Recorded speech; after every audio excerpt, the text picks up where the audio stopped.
ആചാര്യവന്ദനത്തിനായി ഈശ്വരൻ നമ്പൂതിരിയെ ക്ഷണിച്ചുകൊള്ളുന്നു. ആചാര്യവന്ദനത്തിനുള്ളവരെല്ലാവരും വന്ന് സ്വീകരിക്കേണ്ടതാണ്.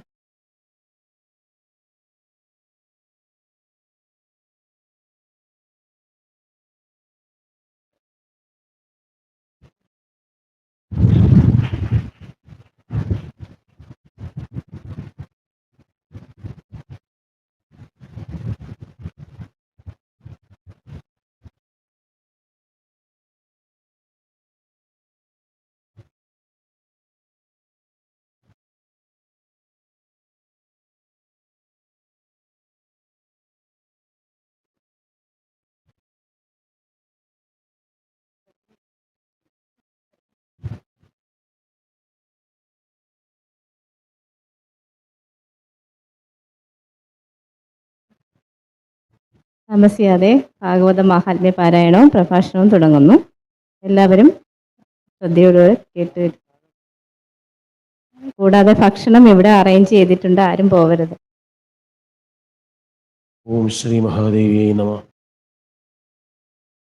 ഏറ്റുമാനൂർ ചൂരൽക്കുളങ്ങര ദേവീക്ഷേത്രത്തിൽ ഇതാദ്യമായി ശ്രീമദ് ഭാഗവത സപ്താഹയജ്ഞം ഇന്ന് മാഹാത്മ്യത്തോടുകൂടി സമാരംഭിച്ചിരിക്കുകയാണ്. പാരായണം ചെയ്യുന്നത് സാക്ഷാൽ വേദവ്യാസ ഭഗവാൻ തന്നെ എഴുതിയിരിക്കുന്നതായ മൂലഗ്രന്ഥമാണ് പാരായണം ചെയ്യുന്നത്.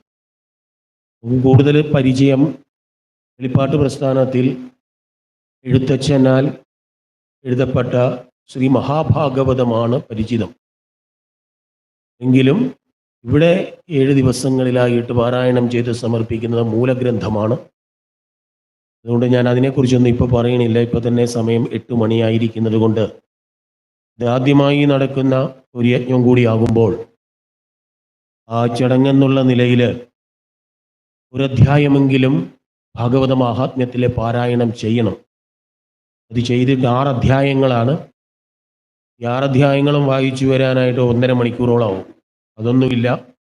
ആദ്യത്തെ ഒരൊറ്റ അധ്യായം പാരായണം ചെയ്തുകൊണ്ട് അതിപ്പോൾ ആദ്യമായതുകൊണ്ടാണ് നിർബന്ധമായിട്ടും പാരായണം. അതുകൊണ്ട് ഇതങ്ങോട്ട് തുടങ്ങിക്കഴിയുമ്പോൾ സാറ് പറഞ്ഞതുപോലെ എഴുന്നേറ്റ് പോകരുത്. ഇതാദ്യമായിട്ട് നടക്കുന്നതാണ്. ഇതറിയണം എന്നുള്ളൊരാഗ്രഹത്തോടു കൂടിയാണ് വന്നിരിക്കുന്നതെങ്കിൽ ഇത് തുടങ്ങിക്കഴിയുമ്പോൾ ഇതൊന്നും മനസ്സിലാകുന്നില്ലല്ലോ, വായിക്കൊള്ളാത്തതാണ് പറയുന്നത് എന്ന് ധരിച്ചുകൊണ്ട് ആരും പോകരുത്.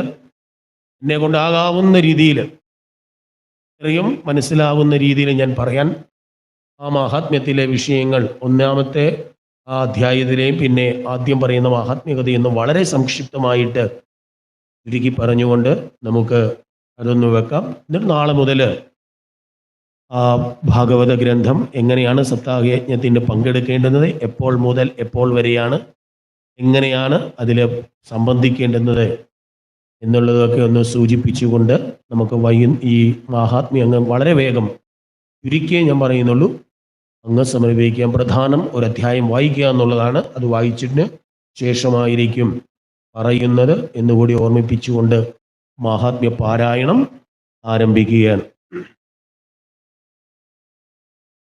ജന്മാദ്യസ്യ യതോന്വയാത് ഇതരതശ്ചാർത്ഥേഷു അഭിജ്ഞസ്വരാട് തേനേ ബ്രഹ്മഹൃദായാദികവയേ മുഹ്യന്തി യത്സൂരയ തേജോ വാരിമൃതാം യഥാ വിനിമയോ യത്ര ത്രിസർഗോ മൃഷാ ധാംനാ സ്വേന സദാ നിരസ്തകുഗം സത്യം പരം ധീമഹി. കൃഷ്ണായ വാസുദേവായ ദേവകീ നന്ദനായ ച നന്ദഗോപകുമാരായ ഗോവിന്ദായ നമോ. സദാശിവസമാരംഭാം ശങ്കരാചാര്യമധ്യമാം അസ്മദാചാര്യപര്യന്താം വന്ദേ ഗുരുപരംപരാം. ഓം നമോ ഭഗവത് വാസുദേവായ. ഓം നമോ ഭഗവതേ വാസുദേവായ. ഓം നമോ ഭഗവതേ വാസുദേവായ. ശ്രീമദ് ഭാഗവത സപ്താഹം നടക്കുമ്പോൾ സപ്താഹത്തിന്റെ തലേ ദിവസം ശ്രീമദ് ഭാഗവത മാഹാത്മ്യം പാരായണം ചെയ്ത് ആ മാഹാത്മ്യത്തിൽ പറഞ്ഞിരിക്കുന്ന കഥകളെ മനസ്സിലാക്കിക്കൊണ്ട് വേണം ഭാഗവതം കേൾക്കാനെന്നാണ് വെയ്പ്പ്. യഥാർത്ഥത്തില് ഭാഗവത മാഹാത്മ്യത്തിൽ പറയുന്ന ഈ 6 അധ്യായങ്ങളും ഭാഗവതത്തിലേതല്ല. പിന്നെയോ ഈ ഭാഗവതം 7 ദിവസങ്ങളായിട്ട് സപ്താഹം നടത്തിക്കഴിഞ്ഞാൽ, അല്ലെങ്കിൽ 7 ദിവസങ്ങളായിട്ട് ഇതിന്റെ പൂർണ്ണമായ ശ്രവണം ഒരാൾ ചെയ്തു കഴിഞ്ഞാൽ അയാൾക്ക് എന്താണ് ഇതുകൊണ്ടുള്ള ഫലം? കാരണം സാറ് പറഞ്ഞു, നമ്മൾ ഓരോരുത്തരും ഏത് കാര്യം ചെയ്യുമ്പോഴും നമ്മളുടെ ആദ്യത്തെ ഉദ്ദേശം എന്തായിരിക്കും? ഈ ചെയ്യുന്നത് കൊണ്ട് എനിക്കെന്ത് കിട്ടുമെന്ന്. അതുകൊണ്ടാണ് പറയുന്നത് ഒരു ഫലവും കിട്ടുന്നില്ല എങ്കിൽ ഒരു വിധിയും ഒരു കർമ്മവും ചെയ്യില്ല. അങ്ങനെയാണ് നിങ്ങളിവിടെ വന്നിരിക്കുന്നതും എന്തെങ്കിലും ഫലം. ഞാൻ ഈ 7 ദിവസം പറയപ്പെട്ടിരിക്കുന്നത് മറിച്ചുള്ള കാര്യം എന്തെങ്കിലും കിട്ടണം, കിട്ടും എന്നുള്ള വിശ്വാസമുള്ളതുകൊണ്ട് അല്ലെ ആരും ഒരു കർമ്മവും ചെയ്യാൻ. അപ്പൊ അങ്ങനെയാണെങ്കിൽ നമ്മൾ അമ്പലത്തില് നോട്ടീസ് അടിച്ചിറക്കി 7 ദിവസം എന്താ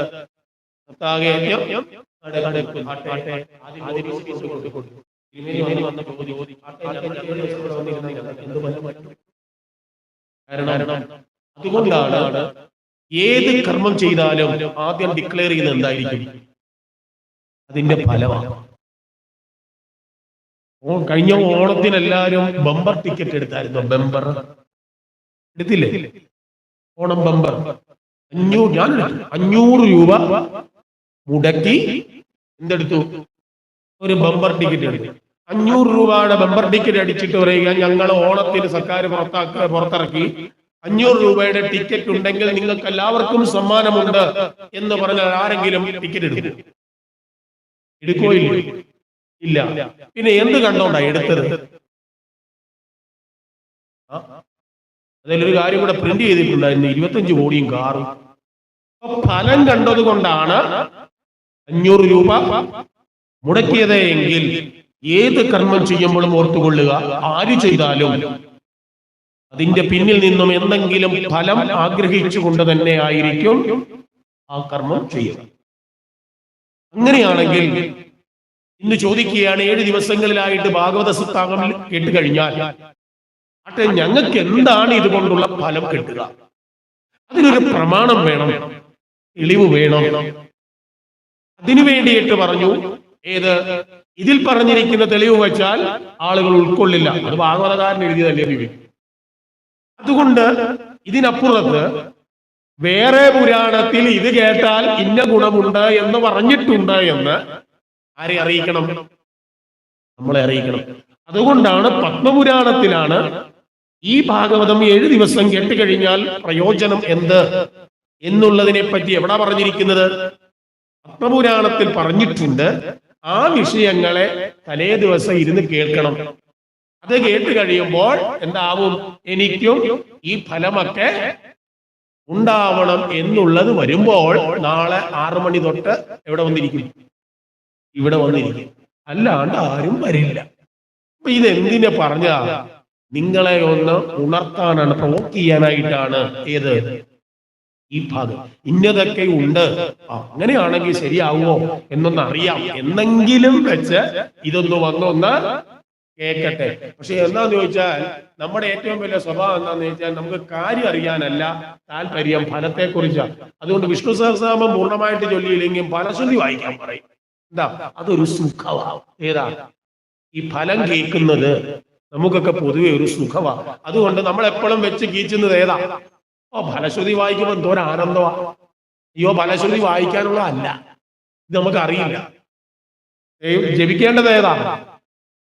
ആ സഹസ്രനാമം ജപിക്കണം. അങ്ങനെ സ്ഥിരമായിട്ട് ജപിച്ചാൽ നിങ്ങൾക്ക് ഇത് കിട്ടുമെന്ന് പറഞ്ഞിരിക്കുന്നതാണ്. അപ്പൊ നമ്മൾ ഓർക്കുന്ന ഇത് ചെട്ടിയാൽ നമുക്കെല്ലാം കിട്ടിയെന്നുള്ളതാണ്. അല്ലേ അല്ല. അതുകൊണ്ട് ഫലശ്രുതിക്കും ഒരു സഹസ്രനാമത്തിലും എന്തില്ല, വായിക്കാൻ പ്രാധാന്യം ഇല്ല. വിഷ്ണു സഹസ്രനാമം വിശ്വം വിഷ്ണുർ വഷത്കാരോ, അവിടെ തുടങ്ങി സർവപ്രഹരണായുധ അവിടെ വരെ ഉണ്ട്.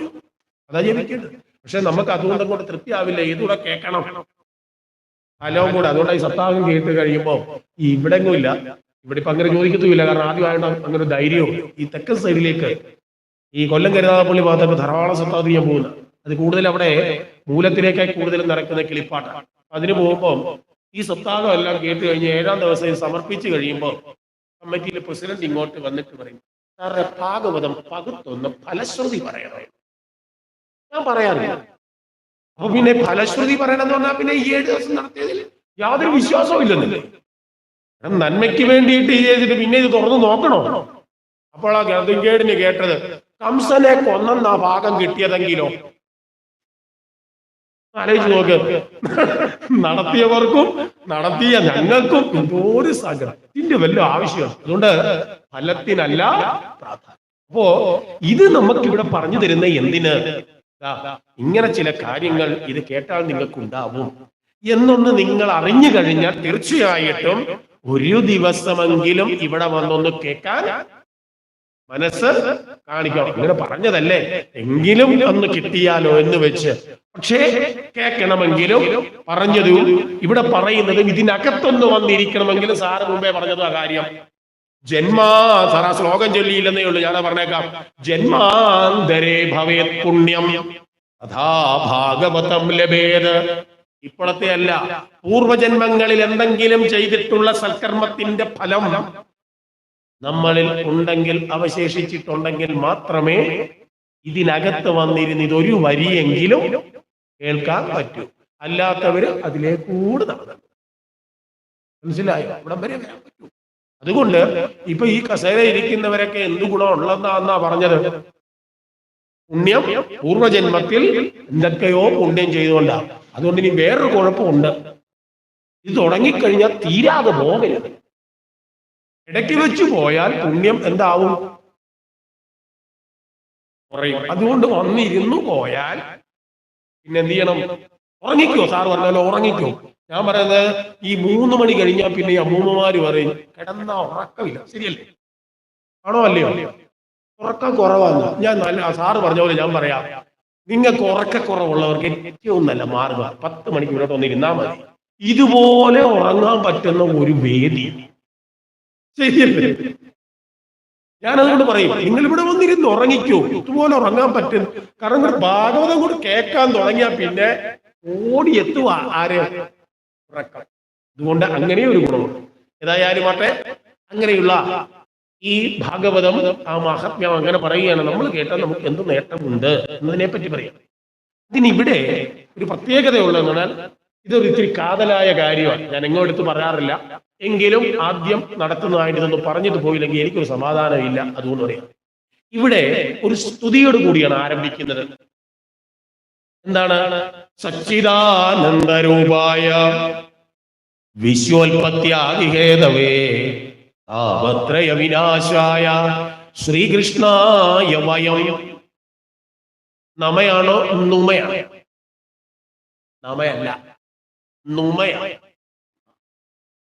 ഇത് ലേറ്റ് പ്രയോഗമാണ്.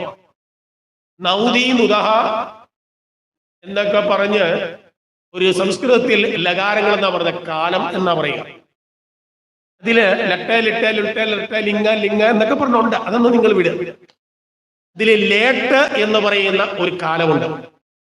ഈ ലേട്ട് പ്രയോഗം പുരാണത്തിലോ ശാസ്ത്രങ്ങളിലോ സാഹിത്യകൃതികളിലോ കാവ്യങ്ങളിലോ ഒന്നും പ്രയോഗിക്കില്ല.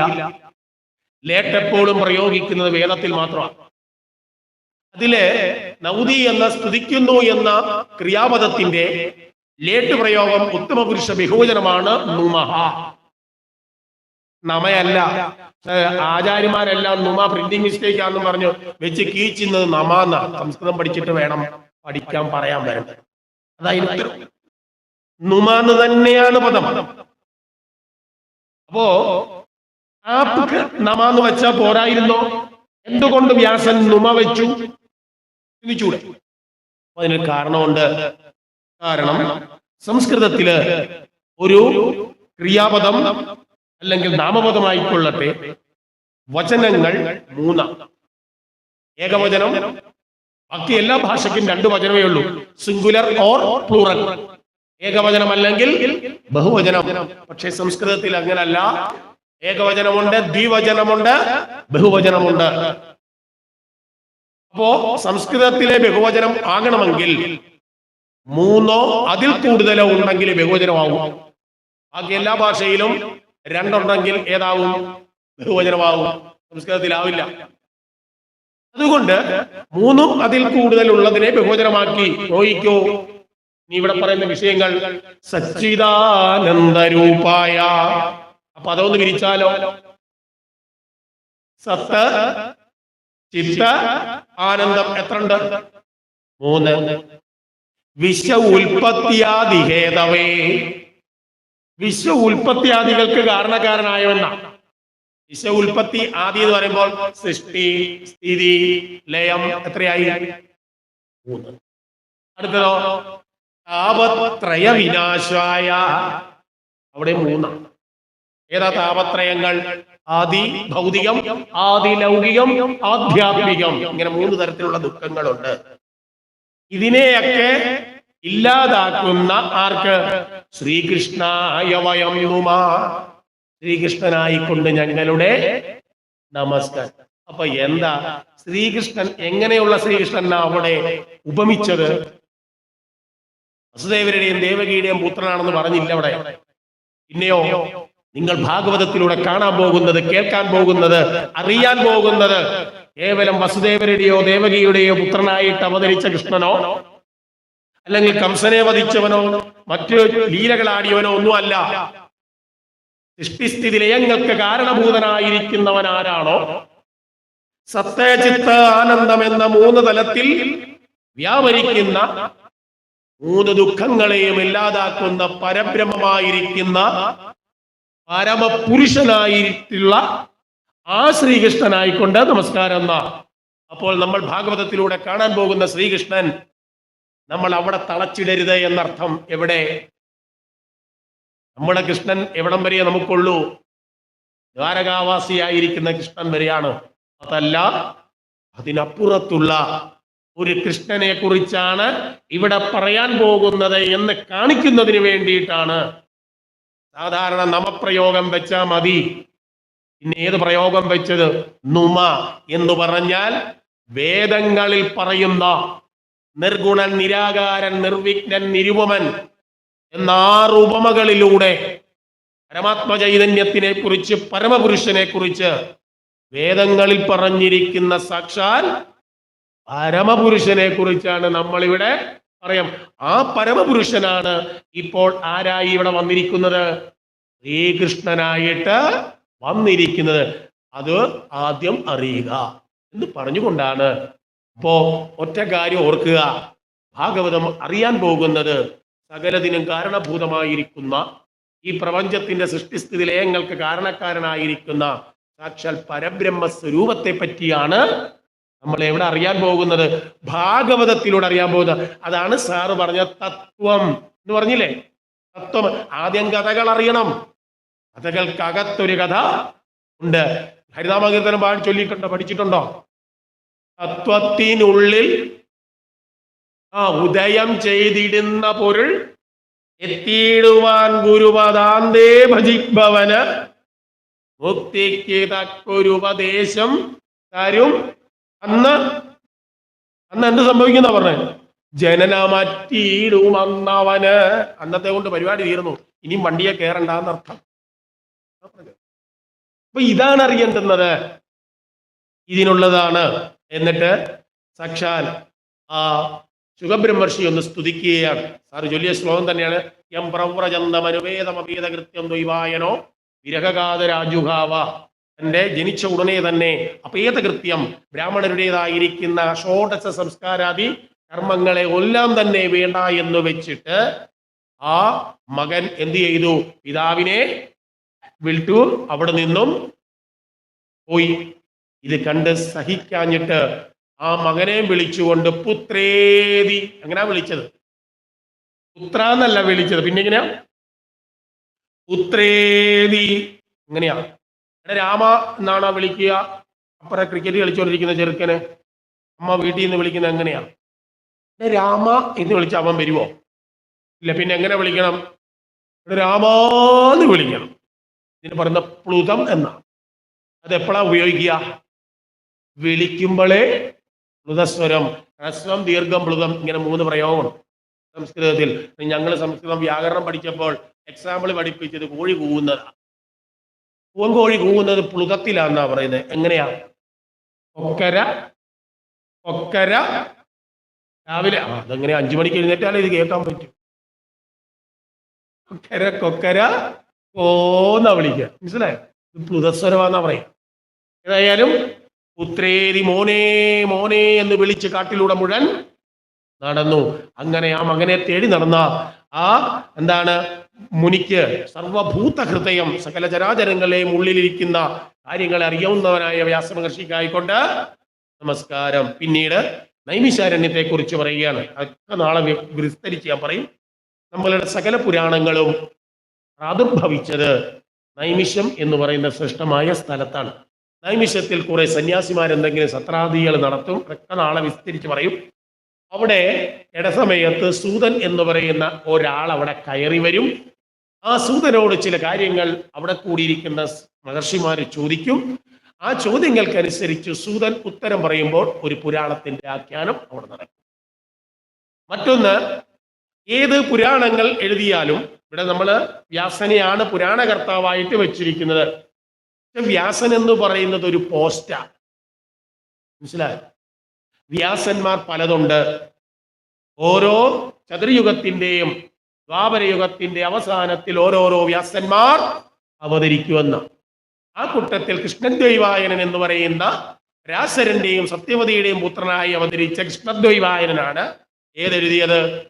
ശ്രീമദ് ഭാഗവതവും പിന്നെ മഹാഭാരതവും. ബാക്കിയൊക്കെ വേറെ വ്യാസന്മാരാ. അപ്പൊ വ്യാസൻ എന്ന് പറയുന്ന പോസ്റ്റാ. ഈ വർഷം ഞാൻ ഇവിടെ ആചാര്യനായിട്ട് വന്നു, അല്ലേ? ഞാൻ ആചാര്യനും പേരും കൊടുത്തു. അടുത്ത വർഷം വേറൊരാളായിരിക്കും ഇവിടെ വന്നിരിക്കണമെന്നുണ്ടെങ്കിൽ, സത്താൻ നടക്കുകയാണെങ്കിൽ അടുത്ത വർഷത്തെ ആചാര്യൻ വേറെ ആളായിരിക്കും. പോസ്റ്റിന് വ്യത്യാസം വല്ലതും ഉണ്ടോ? ആചാര്യന ആള് മാറും, അതേ പറഞ്ഞുള്ളൂ. മുഖ്യമന്ത്രി മാറി മാറി വരും, പലരുടെയും പേരുകൾ വരും, പക്ഷേ പോസ്റ്റിന് വ്യത്യാസം. എന്ന് പറഞ്ഞ പോലെ വ്യാസൻ എന്ന് പറയുന്നത് പോസ്റ്റാ. ആ പുരാണ കർത്താവായി വരുന്ന ആ ഏതിലെ യുഗത്തിലെ പുരാണ കർത്താവായി വരുന്നയാളാണ്. അങ്ങനെയുള്ള ആ പുരാണ കർത്താവായിരിക്കുന്ന അദ്ദേഹം എഴുതിയ പുരാണങ്ങളെ ഏതെങ്കിലും ആഖ്യാനിക്കും, അവിടെ വെച്ച് പറയും. അതുപോലെ ഒരിക്കൽ ഒരു നൈമിഷം എന്ന് പറയുന്ന സ്ഥലത്ത് അതിദീർഘമായ ഒരു സത്രം നടക്കുകയാണ്. ആ സത്രത്തിലേക്കാണ് സൂതൻ കയറി വരുന്നത്. ശൗനകാദി മഹർഷിമാർ നടത്തുന്ന സത്രമാണ്. ഏതാണ്ട് 1000കണക്കിന് യാഗങ്ങൾ തുടർച്ചയായിട്ട്, ഇന്നൊരു യാഗം കഴിയും, അടുത്ത യാഗം അടുത്ത ദിവസം ആരംഭിക്കും. അങ്ങനെ ഓരോരോ യാഗങ്ങൾ നടന്നുകൊണ്ടിരിക്കുമ്പോഴാണ് ഒരു ദിവസം സൂതൻ അവിടേക്ക് പ്രവേശിക്കുന്നത്. അവിടെ കയറി വന്ന സൂതനെ ആദ്യം നമസ്കരിക്കുകയാണ് ശൗനകാദികള്. അവിടെ അജ്ഞാനധ്വാന്ത വിധ്വംസ കോടി സൂര്യ സമപ്രഭ സൂതാഖ്യാഗി കഥാശ്രസം മമകർണ രസായനം. ഞങ്ങളുടെ എന്താണ് കഥകൾക്ക് ശ്രേഷ്ഠം വരുത്തുന്ന കഥകളെ പറയുക. എന്നിട്ട് പറഞ്ഞത് ഭക്തിജ്ഞാന വിരാഗാപ്തോ വിവേകോ വർദ്ധതേ മകാൻ മായാമോഹ നിരാസശ്ച വൈഷ്ണവൈ ക്രിയതേ കഥം. ഭക്തിജ്ഞാന വിരാഗങ്ങൾ നേടുന്നതിന് വേണ്ടിയിട്ട് മായയിൽപ്പെട്ട് മോഹത്തിൽപ്പെട്ട് ഇടുന്നവരായ ആ ഭഗവാന്റെ ഭക്തന്മാര് എന്തിനെ ആശ്രയിച്ചിട്ടാണ് ഈ 3 കാര്യങ്ങളെയും നേടിയെടുത്തത്? കണ്ടില്ലേ? ഒരു പറയാണ് ഇഹഗോരേ കലോ പ്രാപ്തോ ജീവസ്ഥ അസുരതാം ഗത. ഈ കലിയുഗം ആരംഭിച്ചിരിക്കുകയാണ് ഇപ്പോൾ. ഈ കലിയുഗ ആരംഭത്തിലാണ് ഈ സത്രം നടക്കുന്നത്. ആ കലിയുഗ ആരംഭത്തിൽ സത്രം നടന്നുകൊണ്ടിരുന്നപ്പോൾ അവിടേക്കാണ് സൂതൻ വന്നത്. ഇവിടെ ഭാഗവതം ഞാനിപ്പോ വായിച്ച അധ്യായത്തിൽ തന്നെ ഒരു ശ്ലോകം വന്നു. യഥാ ഭഗവാൻ മുകുന്ദോക്ഷ്മാം തെക്തും സ്വപദം ഗതാ അദ്ദിനാത് കലിരായാത. എന്നാണോ ഭഗവാൻ കൃഷ്ണൻ തന്റെ ഈ ശരീരം ഉപേക്ഷിച്ച് ഈ ലോകത്തു നിന്നും പൊയ്പോയത്, അന്നു മുതൽ കലിയുഗം ആരംഭിച്ചു. ആ കലിയുഗത്തിന്റെ ആരംഭത്തിലാണ് ഈ സംഭവം നടക്കുന്നത്. പറയാണ് കലി ഇങ്ങനെ ബാധിച്ചിരിക്കുന്നു, അതുകൊണ്ട് ഈ കലിയുഗത്തിലെ ദുരിതങ്ങളെ ശോധനയ്ക്കും പാരായണം ഇത് ഇല്ലാതാക്കാൻ നമ്മൾ ആരെയാണ് ആശ്രയം ചെയ്യേണ്ടത്? അപ്പം അറിയാതെ തന്നെ അറിയാമല്ലോ, അല്ലെങ്കിൽ ഓരോ ദിവസവും പത്രം എടുക്കുമ്പോൾ കലിയുഗം എന്താണെന്ന് വളരെ കൃത്യമായിട്ട് കാണുന്നുണ്ട്. അത് നമ്മൾ പറയേണ്ടുന്ന കാര്യമില്ല. എന്നിട്ട് ചോദിക്കുകയാണ്, ശ്രേയസാം യത് ഭവേ ശ്രേയ പാവനാനാം ച പാവനം. ശ്രേയസ്സുകളിൽ വെച്ച് ഏറ്റവും ശ്രേയസ്സായിരിക്കുന്നത് ഏത്? പാവനം, പരിശുദ്ധമായിരിക്കുന്നതിൽ വെച്ച് ഏറ്റവും പരിശുദ്ധമായിരിക്കുന്നത് എന്ത്? അതേപോലെ തന്നെ അത് ഏറ്റവും ശ്രേഷ്ഠമായിരിക്കുന്ന ഭഗവാനെ ലഭിക്കുക എന്നുള്ളതാണ്. അതുകൊണ്ട് കൃഷ്ണപ്രാപ്തികരം സാധനം വദാതുന. കൃഷ്ണനെ ലഭിക്കുന്നത്, ഭഗവാനെ ലഭിക്കുന്നതിന് വേണ്ടിയിട്ട് എന്താണോ മാർഗമായിട്ടുള്ളത് അതിനെപ്പറ്റി ഞങ്ങൾക്ക് ഇത്തവണ പറഞ്ഞു തരണമെന്ന് സൂതനോട് ശൗനകാദികൾ ചോദിക്കുക. എന്നിട്ട് പറയുകയാണ്, ചിന്താമണിർലോകസുഖം സുരദ്രുസ്വർഗസമ്പദം പ്രയച്ഛതി ഗുരുപ്രീതോ വൈകുണ്ഠം യോഗി ദുർലഭം. ചിന്താമണി എന്താണ്? ലോകസുഖം. ചിന്താമണി എന്ന് പറഞ്ഞാൽ കേട്ടിട്ടുണ്ട്? ചിന്താമണി, ചിന്താമണി ഒരു തരത്തിലുള്ള രത്നം. ചിന്താമണി കൊലക്കേസ് കേട്ടിട്ടുണ്ട്, ഇതൊരു സിനിമയാണെന്നറിയാം. ചിന്താമണി എന്ന് പറഞ്ഞാൽ ഏറ്റവും ശ്രേഷ്ഠമായ ഒരു രത്നവിശേഷമാണ്. ആ രത്നമുള്ളവർക്ക് എല്ലാ ഐശ്വര്യങ്ങളും ഉണ്ടാവുമെന്ന്. അപ്പോൾ ചിന്താമണി എന്ന രത്നം കൊണ്ട് നമുക്ക് ലഭിക്കുന്നത് എന്താണ്? ഏറ്റവും ഭൗതികമായ സുഖങ്ങളെയൊക്കെ കിട്ടും. സുരദ്രു സ്വർഗസമ്പദം. ആ സ്വർഗത്തിലെ ഏറ്റവും ശ്രേഷ്ഠമായിരിക്കുന്ന വൃക്ഷം കൽപ്പവൃക്ഷം. ആ കൽപ്പവൃക്ഷം ഉണ്ടെങ്കിൽ അതിൽ നിന്ന് സ്വർഗീയ സുഖങ്ങളെല്ലാം ലഭിക്കും. പക്ഷേ ഒറ്റ കാര്യം ഇവിടെ പറയുകയാണ്, പ്രയച്ഛതി ഗുരുപ്രീതോ വൈകുണ്ഠം യോഗി ദുർലഭം. യോഗികൾക്ക് പോലും ദുർലഭമായിരിക്കുന്ന വൈകുണ്ഠപദത്തിലേക്ക് എത്തണമെങ്കിൽ ആരുടെ അനുഗ്രഹം വേണം? ഗുരുവിന്റെ അനുഗ്രഹം ഒന്നുകൊണ്ട് മാത്രമേ എവിടെ എത്തുകയുള്ളൂ? ഭഗവത്പാദത്തിൽ എത്തൂ. അതാണ് കുചേലവാഖ്യാനത്തിൽ ഇനി വരും. ഗുരോരനുഗ്രഹേണൈവ ഉമാൻ പൂർണ്ണ പ്രകാശയെ. ഒരു മനുഷ്യൻ പൂർണ്ണമായിട്ടും പ്രകാശിക്കണമെങ്കിൽ ആരുടെ അനുഗ്രഹം വേണം? അതുകൊണ്ടാണ് നമ്മൾ ഈ പഴയമാക്കാരൊക്കെ പറയും, അവൻ ആ 3 അക്ഷരം കുറവുണ്ടെന്ന് പറയും. ഇന്നിപ്പോ ഒട്ടും ഇല്ലാതായി ആ അവസ്ഥയിലേക്കാണ്. അപ്പൊ അതുകൊണ്ട് പറയുകയാണ്. അതുകൊണ്ട് ആ ശൗനകൻ പറഞ്ഞു, എന്നിട്ട് പറയാണ്, എന്താണോ അങ്ങ് ഞങ്ങൾക്ക് ആ കലിയുഗത്തിന്റെ ദുഃഖങ്ങളെ മാറുവാനായിട്ട് എന്തെങ്കിലും ഉപദേശിച്ചു തരണം. പറയണ ഭക്തിയോഗ വർച്ചനം യച്ച കൃഷ്ണ സന്തോഷഹേതുകം. ഭക്തിയെ വർദ്ധിപ്പിക്കുന്നതും ഭഗവാന്റെ സന്തോഷമുണ്ടാക്കുന്നതുമായ തതകം തേ അവിദാസ്യാമി, അതിനെ കുറിച്ച് ഞങ്ങൾക്ക് പറഞ്ഞു തരണം എന്ന് പറഞ്ഞപ്പോൾ അത് തന്നെ നിങ്ങൾക്ക് പറയാം എന്ന് പറഞ്ഞിട്ട് പറയാണ്. എന്നിട്ട് പറയാണ്, ഏ തസ്മാ കാലവ്യാള മുഖഗ്രാസ ത്രാസ നിർനാശഹേതവേ ശ്രീമദ് ഭാഗവതം ശാസ്ത്രം കലൗ കീരേണ ഭാഷിതം. കാലമാകുന്ന സർപ്പത്തിന്റെ വായിൽപ്പെട്ടവരായിരിക്കുന്ന നമ്മളുടെ ഈ ദുഃഖത്തെ ഇല്ലാതാക്കുവാനായിട്ട് ആര്? സാക്ഷാൽ കീരേണ ഭാഷിതം.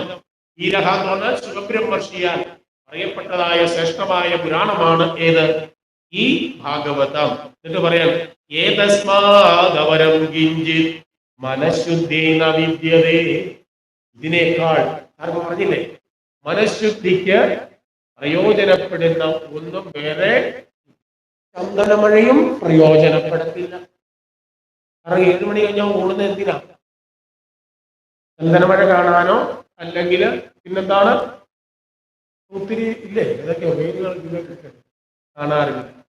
ഏതായാലും അതുകൊണ്ട് മനസ്സിന് ശുദ്ധി ഉണ്ടാകണമെങ്കിൽ ഏത് തന്നെ കേൾക്കണം? ഭാഗവതം തന്നെ കേൾക്കണം. എന്നിട്ടോ പരീക്ഷിതേ ഗതാഭക്തം സഭായാം സംസ്ഥിതേശുകേ. അപ്പോ അങ്ങനെ ഇരുന്നുകൊണ്ടാണ് പരീക്ഷിത്ത് മഹർഷി, രാജാവിനാണ് മഹർഷി ഈ കഥ ഉപദേശിച്ചു കൊടുത്തത്. അങ്ങനെ പരീക്ഷത്തിന് ഈ കഥ പറഞ്ഞു കൊടുക്കുമ്പോൾ ഇതിന്റെ മാഹാത്മ്യത്തെ മനസ്സിലാക്കിക്കൊണ്ട് ദേവന്മാരെല്ലാവരും സുധാകുംഭം, എന്താ സുധാകുംഭം? അമൃത കലശം, അതിനകത്താണ് സ്റ്റോക്ക് വെച്ചിരിക്കുന്നത്. ഇതും ചുമന്നുകൊണ്ട് അവരവിടെ ചെന്നു. എന്തിനാ കാര്യം? പരീക്ഷത്തിന് ഇത് കഥ പറഞ്ഞു കൊടുക്കുന്നത് എന്താ? പരീക്ഷിത് 7-ാം ദിവസം തക്ഷകന്റെ ദംശനമേറ്റ് മരിക്കും. അങ്ങനെയാണെങ്കിൽ സുധാകുംഭത്തിൽ സുധ കൊണ്ട് കൊടുത്താൽ അമൃത് കൊണ്ട് കൊടുത്ത് ആർക്ക് 2 ടീസ്പൂൺ കൊടുത്താൽ മതി? പരീക്ഷത്തിന്. അപ്പൊ പരീക്ഷത്തിന് എന്ത് കിട്ടും? ജീവൻ രക്ഷിക്കാം. അതുകൊണ്ട് അതങ്ങോട്ട് ഞങ്ങൾ കൊടുക്കാം. പരീക്ഷത്തിന് കൊടുക്കുന്ന ഈ കഥ ആർക്ക് പറഞ്ഞു തരണം? ഞങ്ങൾക്ക് പറഞ്ഞു തരണമെന്നാണ് ദേവന്മാരുടെ വെയ്പ്പ്. എന്താ ഇങ്ങനെ പറഞ്ഞു കൊടുക്കുന്ന അദ്ദേഹത്തിന്റെ ജീവൻ രക്ഷിക്കാനല്ലേ? അങ്ങനെയാണെങ്കിൽ അതിനുള്ള മരുന്ന് ഞങ്ങൾ കൊടുത്തേക്കാം. പകരം അങ്ങ് എന്ത് ചെയ്യുക? ഈ കഥയാകുന്ന അമൃതിനെ എന്താണ് അവര് പറഞ്ഞെന്താ? സുഖം നത്വാവതൻ സർവേ സ്വകാര്യ കുശലാസുരാഗാമൊരു പ്രയോഗം. സുഖനെ നമസ്കരിച്ചിട്ട് ദേവന്മാര് പറഞ്ഞു, ആ ദേവന്മാരുടെ ഉപമ കൊടുത്തിരിക്കുക സ്വകാര്യ കുശലാഹ. ഈ ദേവന്മാരെ സംബന്ധിച്ചിടത്തോളം സ്വന്തം കാര്യം ചിന്താവാക്കാരാണ്. അവർക്ക് മറ്റുള്ളവരെ കുറിച്ച് ഒരു ചിന്തയും ഇല്ല. അതുകൊണ്ട് സ്വകാര്യത്തിൽ മാത്രം താല്പര്യമുള്ളവരായിരിക്കുന്ന ഇവർ ഈ കലശം കൊണ്ട് പിടിച്ചിട്ട് ഈ ഭഗവത് കഥകളാകുന്ന അമൃതിനെ ഞങ്ങൾക്ക് തരാൻ പറഞ്ഞു. ഏവം വിനിമയേ ജാതേ പ്രകാരം സംഭാഷണം നടന്നപ്പോൾ എന്താണ് സുധാരാജ്ഞാപ്രമീയത എന്ന് പറഞ്ഞുകൊണ്ടിരുന്നപ്പോൾ സുഖം പറയാണ്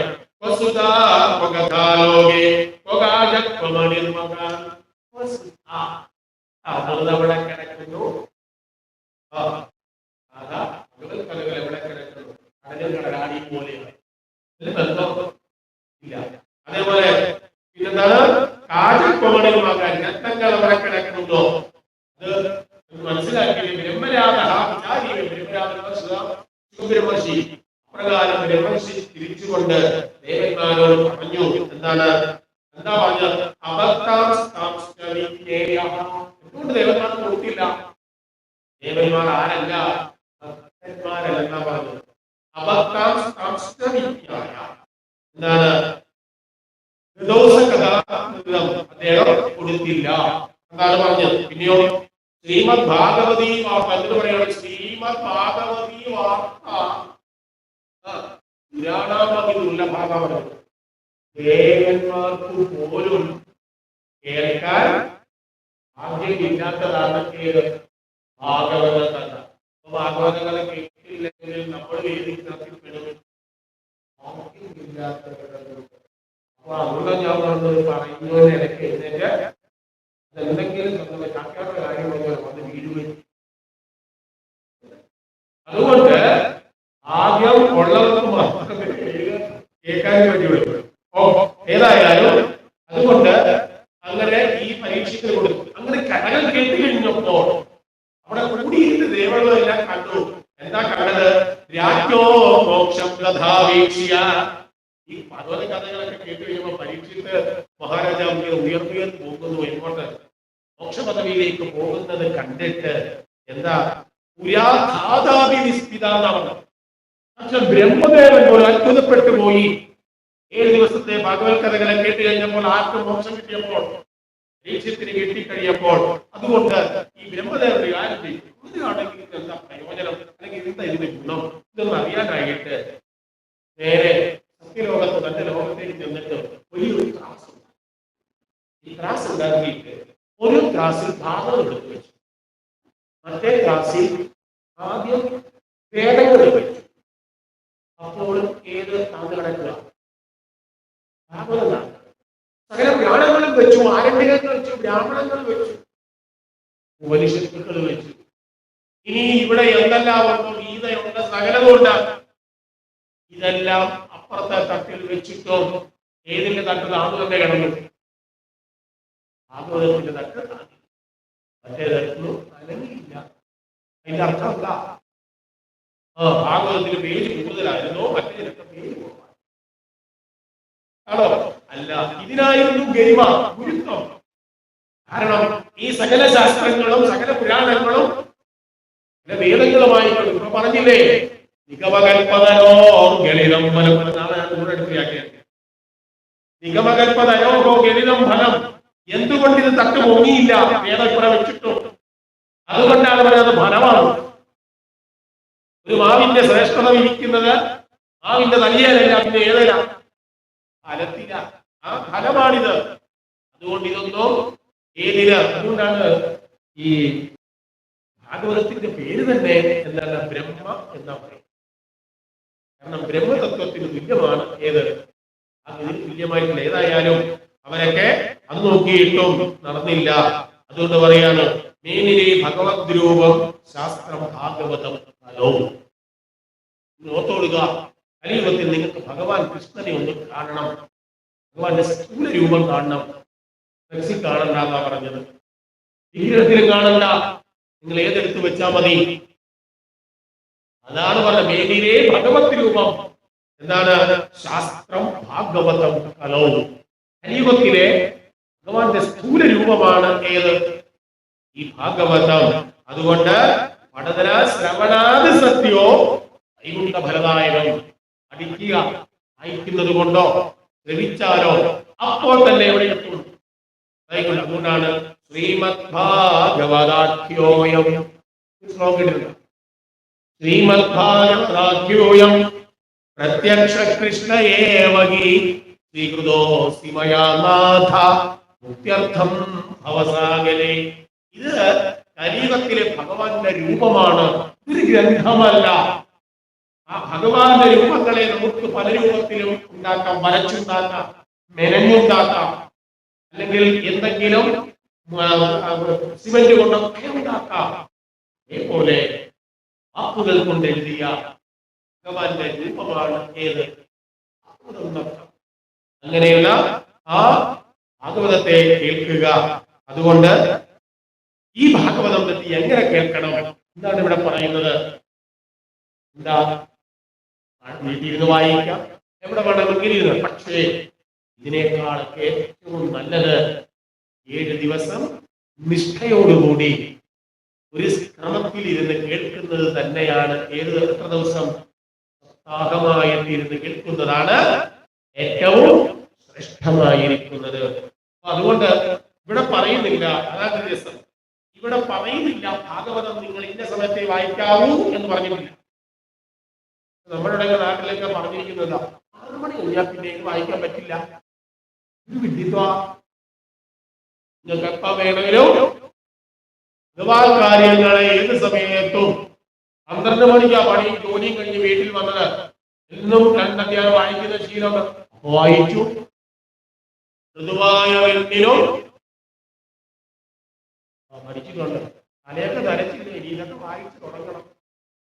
മൃദുവായ വെണ്ണിനും ഇരപ്പവനും ദാഹകനും പതിതനും അഗ്നി യജനം ചെയ്ത ഭൂസുരനും ഹരിനാമ കീർത്തനം ഇതൊരു നാളും ആർക്കും ഉടനരുതാത്തതല്ല. ഇത്രയും തെളിവുണ്ടെങ്കിലും ഇങ്ങനെ പറഞ്ഞു തരുന്നവരുണ്ടെങ്കിൽ നിങ്ങൾ വായിക്കരുത്, നിങ്ങൾക്ക് മുക്തി കിട്ടരുത് എന്ന് ആഗ്രഹിക്കുന്നവനാ 6 മണി കഴിഞ്ഞാൽ വായിക്കരുത് പറയുന്നത്. പിന്നെ വേറെ കാര്യം അതിനെ ഉൾക്കൊണ്ടേക്കണം. വേണമെങ്കിൽ അതിനാരെയും ഒന്നും ചെയ്യാൻ പറയത്തില്ല, ഇങ്ങനെയാണ് എന്ന് പറയും. ഇപ്പൊ വന്നിരിക്കുന്ന ഭാഗവതം രാമായണം വായിക്കേണ്ട സമയം എപ്പോഴാണെന്ന് അറിയാമോ? എപ്പോഴാണ് ഇത് കൂടുതലിപ്പോ വായിക്കുന്നത്?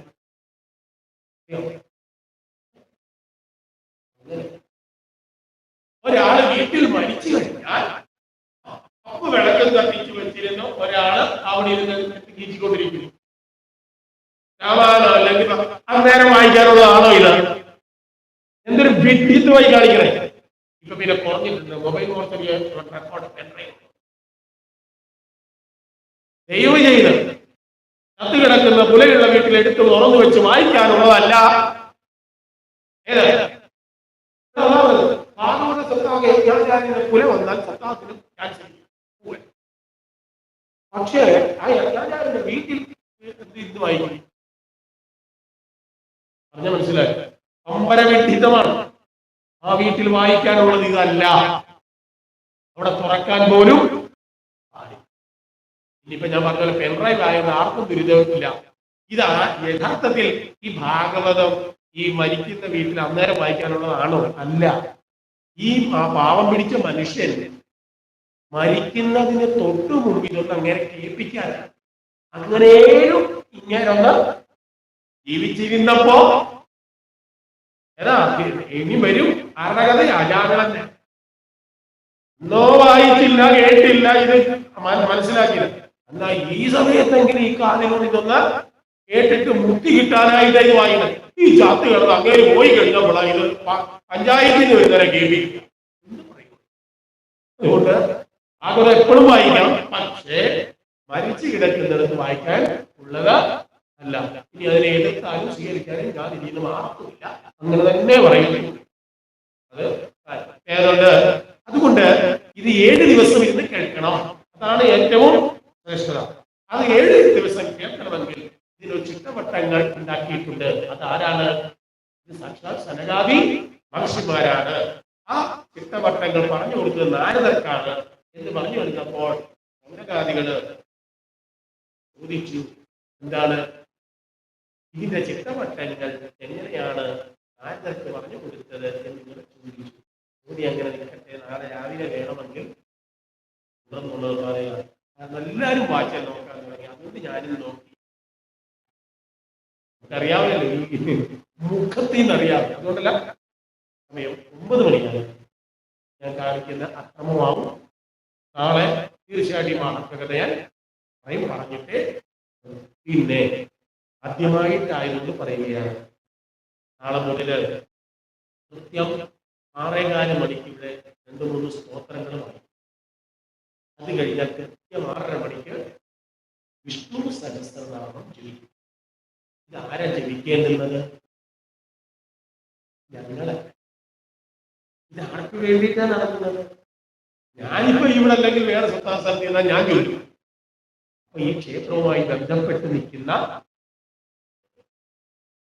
അതുകൊണ്ട് കുറച്ച് ആളുകളെങ്കിലും എന്തിനു വരണം? ഞാൻ പറയട്ടെ, ഉറപ്പിച്ച് പറയാം. എന്റെ ഇത്രയും കാലത്ത് ഞാൻ 16-ാമത്തെ വയസ്സിൽ ആയിട്ട് ഇറങ്ങിയാണ്. എന്റെ ഇത്രയും കാലം കുറെ കാലം കർണാടക പോയി. അത് കഴിഞ്ഞിട്ട് സ്വന്തമായിട്ട് ഇപ്പം സ്വന്തമായിട്ട് തന്നെ എനിക്ക് 1000-ൽ മേൽ സത്താവ് വേദികളിൽ ഞാൻ പോയി കഴിഞ്ഞു. എന്റെ ഇത്രയും നാളത്തെ അനുഭവം കൊണ്ട് ഞാൻ മനസ്സിലാക്കിയത്, ഈ 7 ദിവസം നിങ്ങളൊന്നും ഇതിരുന്ന് കേൾക്കുക. ക്രമത്തിന് എല്ലാ സമയം പറ്റുന്നില്ല. പക്ഷെ ഭൂരിഭാഗം സമയങ്ങൾ നിങ്ങൾ വന്നൊന്നിരിക്കെ കേൾക്കുക. 7-ാം ദിവസം ഉച്ചയ്ക്ക് നിങ്ങൾ പറയും, ഇത് അടുത്ത 7-ാം അടുത്ത ഞായറാഴ്ച പറയുമോ ഇല്ലയോ എന്ന് ഞാൻ പറയാം. നിങ്ങൾ പറയും. എന്റെ അനുഭവം അതാണ്. നിങ്ങൾ പറയുന്ന എല്ലായിടത്തും ഞാൻ പോയപ്പോൾ അനുഭവം കിട്ടിയത് ഇങ്ങനെയാണ്. ഇത്രയും ദിവസം പോയത് അറിഞ്ഞില്ല. എന്നിട്ട് ചിലരങ്ങനെ ഇനി അങ്ങോട്ടാണല്ലോ പോകേണ്ടതെന്ന് ഓർക്കുമ്പോഴാണ് സങ്കടമെന്ന്. എങ്ങോട്ടാണ്? മനസ്സിലായി? അതാണിത്. പക്ഷെ ഈ 7 ദിവസവും നിങ്ങൾ അനുഭവിച്ചത് എന്താണെന്ന് പറയാൻ പറ്റുമോ നിങ്ങൾക്ക്? 7 ദിവസം വന്നിരുന്നാൽ? കാരണം അത് പറയാൻ പറ്റില്ല. അനുഭവിക്കുന്നതാണ്. അനുഭവിക്കുന്നത് നമുക്കൊന്ന് പറഞ്ഞു കൊടുക്കാൻ പറ്റുമോ? നിസ്സാരം ഞാൻ ഒന്ന് പറഞ്ഞു തരാം. മധുരം എന്താണെന്നൊന്ന് പറയാം. മധുരം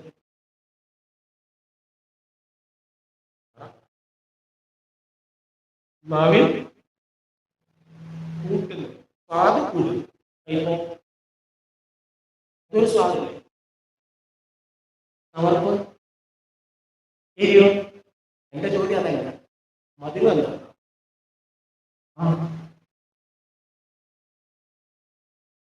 ഫലബുദ്ധിയായോ അറിയില്ല. ഞാൻ പറഞ്ഞേക്കാം. കാരണം മധുരമോ കയ്പോ ചവർപ്പോ എരിവോ പുളിയോ വേണ്ട.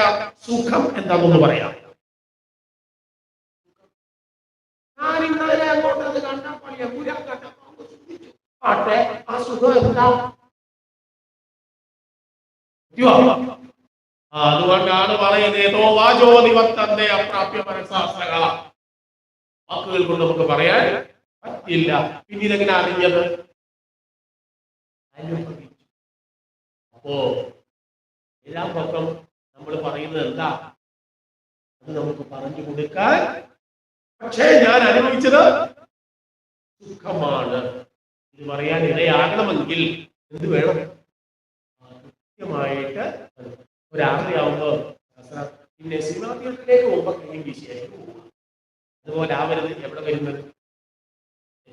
അല്പം പൂക്കള് പൂജയ്ക്ക് ഉണക്കാണ്. ഇപ്പൊ മഴ ഇതുകൊണ്ടാവും.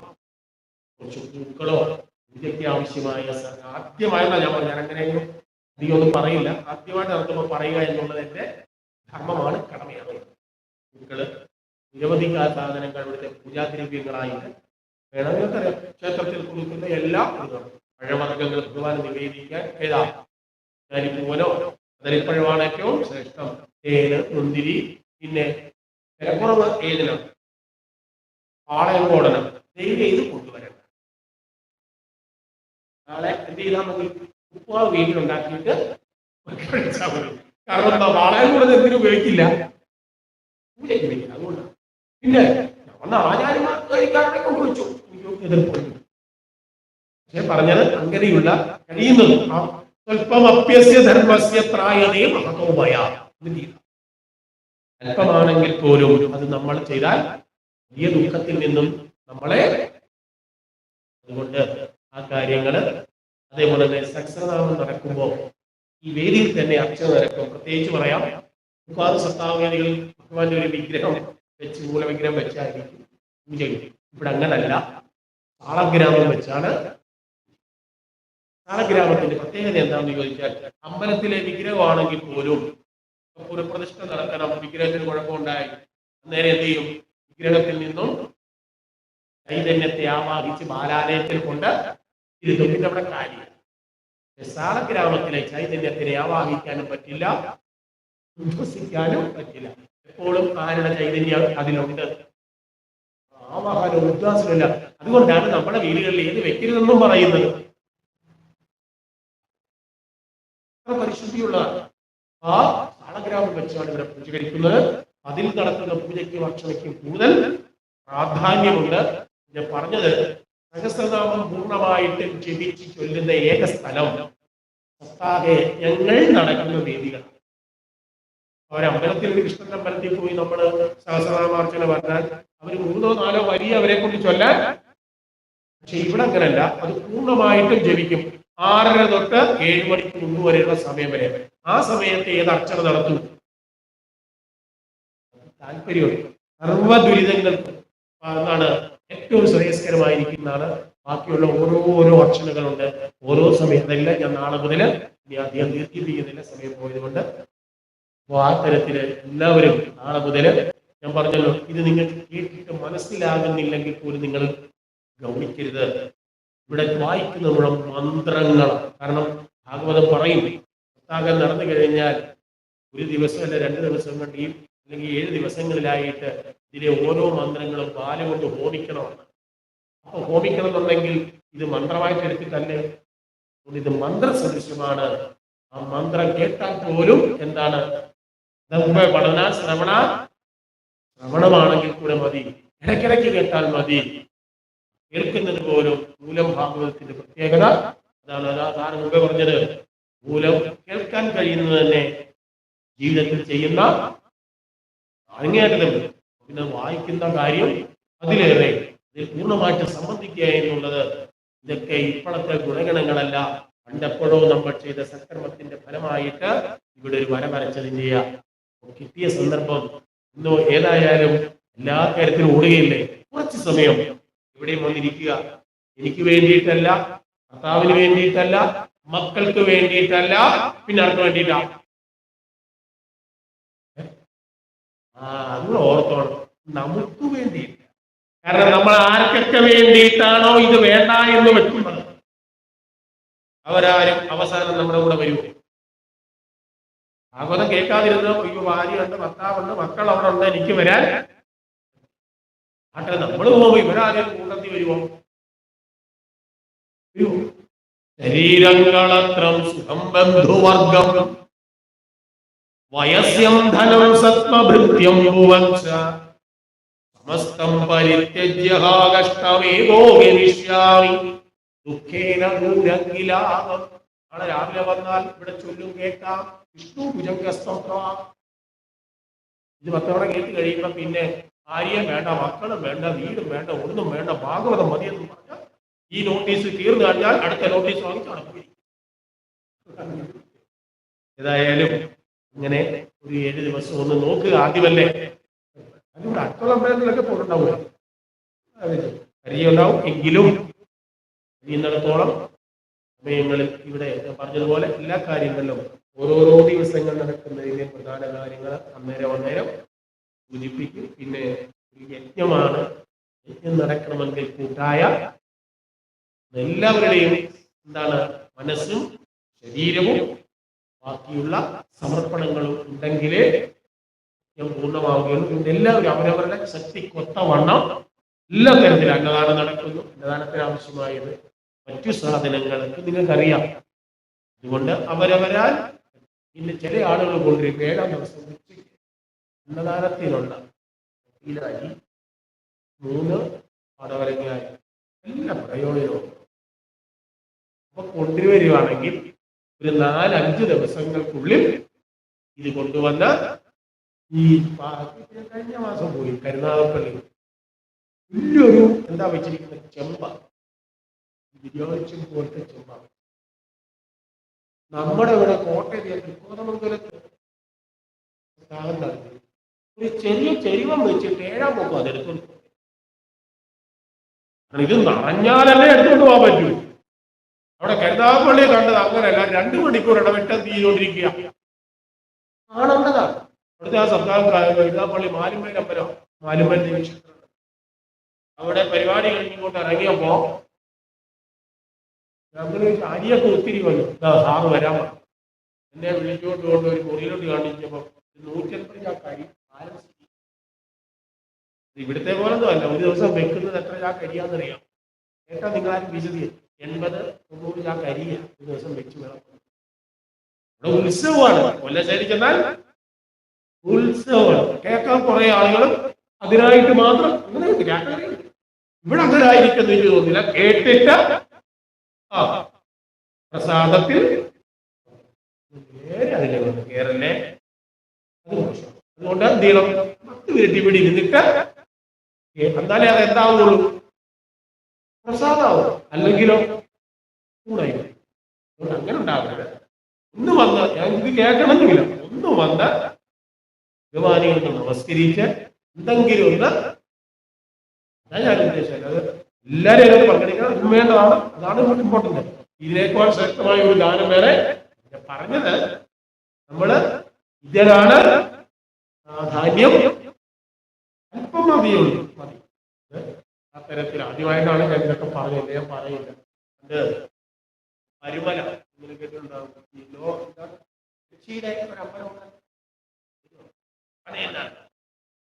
ഈ പനയന്നാർക്കാവ് അമ്പലത്തിൽ സപ്താഹത്തിൽ കുറെ വർഷങ്ങൾ അത് മലയാളം സപ്താഹം.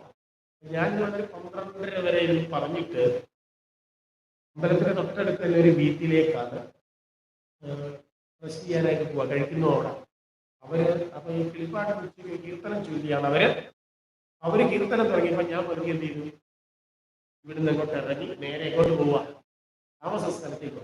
ഈ പോകുന്ന വഴി കൂടി കടയിൽ അമ്മൂമ്മയായിരിക്കുന്നത്. അപ്പോ കൃഷ്ണ കൃഷ്ണ 2-ാം ഭാഗം കൃഷ്ണ ഗോവിന്ദ അറിയാമോ? അച്യുതാനന്ദ സന്തോഷമായി. ഇപ്പൊ അതിനെ കുറിച്ചൊക്കെ പറയാമോ? അപ്പോ ഈ പാട്ട് അങ്ങോട്ട് തുടങ്ങി. അപ്പോൾ ഞാനിത് ഈ അമ്മൂമ്മ ഞാൻ വരുന്നത് കാണുന്നില്ല. ഈ കടയിൽ ഇരുന്നോണ്ട് അമ്മൂമ്മ വിളിക്കുക, ആര്യ മരുമോളോ മോളോ എനിക്ക് അറിയില്ല, ഇടീ വേഗമായിട്ട് വേഷം മാറാൻ. ഇത് ഈ അമ്മൂമ്മ ഒരു വാക്ക് പറയാം, ആന്റെ അമ്പലത്തിൽ ഊണുപാട്ട് തുടങ്ങിയെന്ന്. എന്തുപാട്ട്? എന്റെ അമ്മ സത്യം കേട്ട കാര്യമാണ്. എന്തുപാട്ടാണ്? അപ്പൊ പറഞ്ഞത് അതുകൊണ്ടാണ് ഞങ്ങളെ മൂലങ്കാരി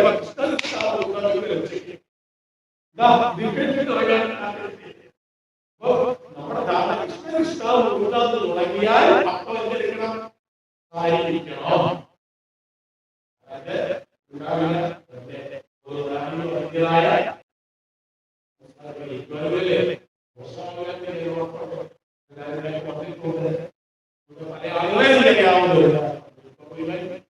പിന്നെ നാളെ രാവിലെ സാധാരണ രീതിയിൽ 9:30 വരെ പയറുകയാണ്. 10 മണിക്കെങ്കിലും കുറെ ആളുകൾ ഉണ്ടെങ്കിൽ മാത്രമേ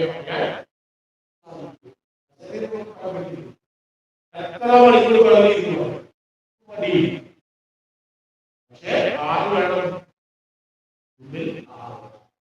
ഒത്തിരിയൊന്നും വേണ്ട. 10 തീർച്ചയായിട്ടും പറയാവുന്നത് തുടർച്ചയായി. അതുകൊണ്ട് അമ്പലത്തിന് പ്രത്യേകത ഞാൻ പറയുമ്പോ ഇത് നിങ്ങൾ തുടർച്ചയായിട്ട് കേട്ടെങ്കിൽ നിങ്ങൾക്ക് ഇത് ക്യാരി ചെയ്ത് പോകാൻ പറ്റും. കാരണം ഒരു കഥ കുഞ്ഞിനോട് ബന്ധപ്പെട്ടാണ് പോകുന്നത്. ആ രൂപത്തിൽ മനസ്സിലാക്കാൻ ഇതുകൊണ്ടാണ് ഭാഗത്തിൽ തന്നെ പറയുന്നത് ഒരു സൂക്തി മണി പോലുള്ള ഭാഗം ഓർത്താൽ ഇതിന് സമമില്ലെന്നും ഒരു സൂക്തി ഒരു മാലയിൽ കോർത്ത മുത്തുക ഒരു മാലയിൽ ഒരു മുത്ത് ചേർത്തിട്ട് പിന്നെ കുറെ കഴിഞ്ഞിട്ട് കഴിഞ്ഞിട്ട് അടുത്ത മുത്തിട്ട ഭംഗിയോ നേരെ മുത്തുക ചേർന്ന് കിടന്നാലോ.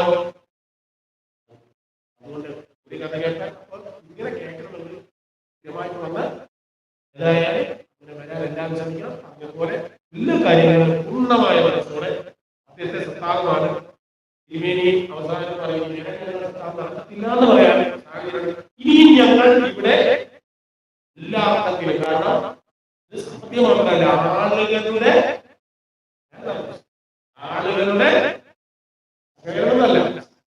പേരില്ല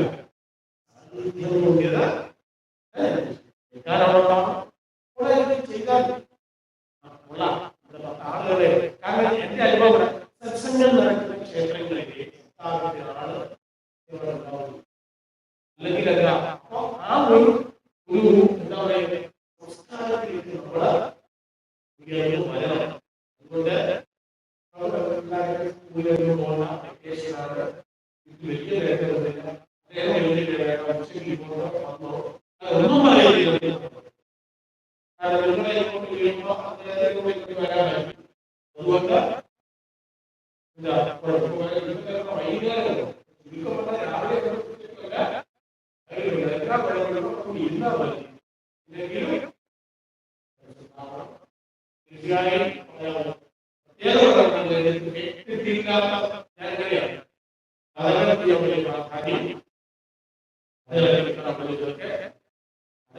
ചില കഥകൾ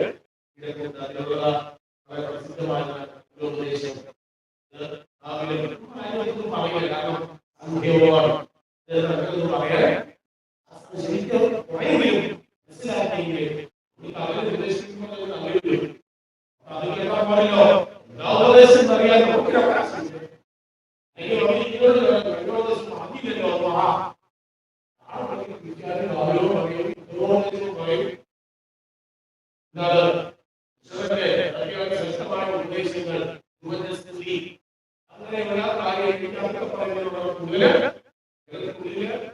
കൂടാതെ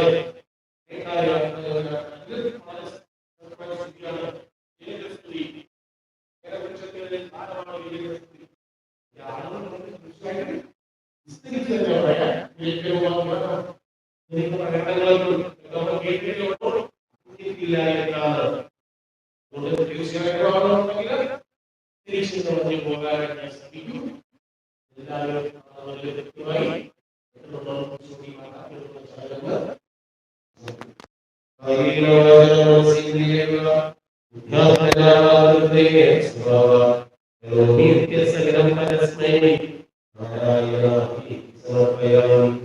ും